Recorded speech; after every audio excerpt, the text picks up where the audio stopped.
தரவரிசை பட்டியலை அண்ணா பல்கலைக்கழகம் வெளியிட்டது.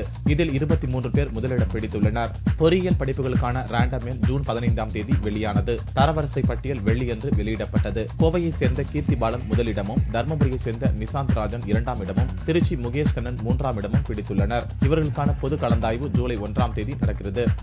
தமிழக மீனவர்கள் 14 பேரின் காவலை நீட்டித்து மன்னார் நீதிமன்றம் உத்தரவிட்டுள்ளது.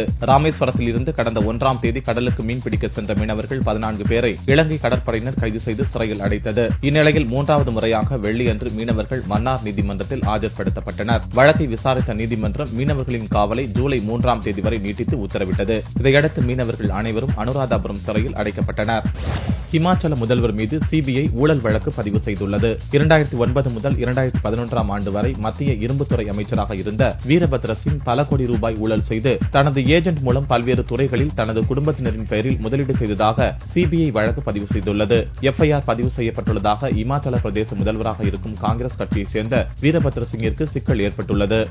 காங்கிரஸ் கட்சியின் கடும் எதிர்ப்பையும் மீறி உள்ளாட்சி தேர்தலில் ஓட்டளிப்பதை கட்டாயமாக்க குஜராத் அரசு முடிவெடுத்துள்ளது. ராஜ்காட்டில் ஒரு நிகழ்ச்சியில் பங்கேற்ற முதல்வர் ஆனந்திபென் பட்டேல் உள்ளாட்சி தேர்தலில் ஓட்டளிப்பதை கட்டாயமாக்கவும் வரும் மாநகராட்சி மற்றும் பஞ்சாயத்து தேர்தலில் இது நடைமுறைப்படுத்தப்படும் என்றும் கூறினார். ஓட்டளிக்காதவர்கள் மீது என்ன நடவடிக்கை எடுப்பது என்பது குறித்து விதிமுறை உருவாக்கப்படும் என்றும் அவர் தெரிவித்துள்ளார்.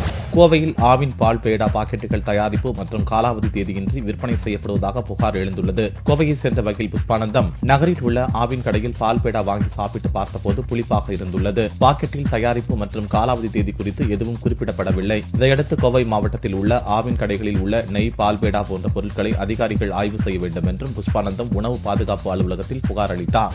மும்பையில் போலி மதுபானங்களை குடித்து உயிரிழந்தவர்களின் எண்ணிக்கை 22ஆக உயர்ந்துள்ளது. மேலும் 7 பேரின் நிலை கவலைக்கிடமாக உள்ளது. இது தொடர்பாக விசாரணை நடத்தி உரிய நடவடிக்கை எடுக்க மகாராஷ்டிரா முதல்வர் உத்தரவிட்டுள்ளார். போலி மதுபான பலி குறித்து விசாரணை நடத்தி வரும் கிரைம் பிரான்ச் பிரிவு போலீசார் இந்த சம்பவம் தொடர்பாக ஒருவரை கைது செய்துள்ளனர். மேலும் தலைமறைவாகியுள்ள பலரை போலீசார் தேடி வருகின்றனர்.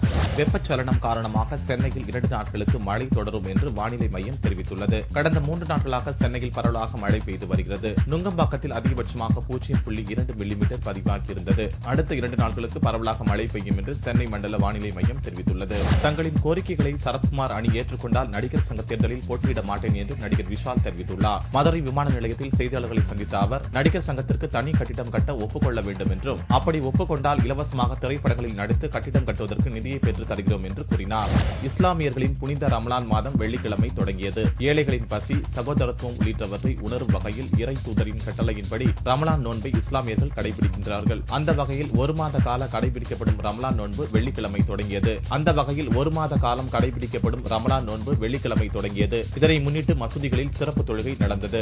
தங்கத்தின் விலையில் வெள்ளியன்று சவரன் 40 ரூபாய் அதிகரித்து ஒரு சவரன் 20,480 ரூபாய்க்கு விற்பனையானது. 1 கிராம் ஆபரண தங்கம் 2,560 ரூபாயாக இருந்தது. வெள்ளி கிராமுக்கு 20 காசுகள் குறைந்து 1 கிராம் 39 ரூபாய் 90 காசுகளுக்கு விற்பனையானது. பார் வெள்ளியின் விலை 37,325 ரூபாயாக இருந்தது.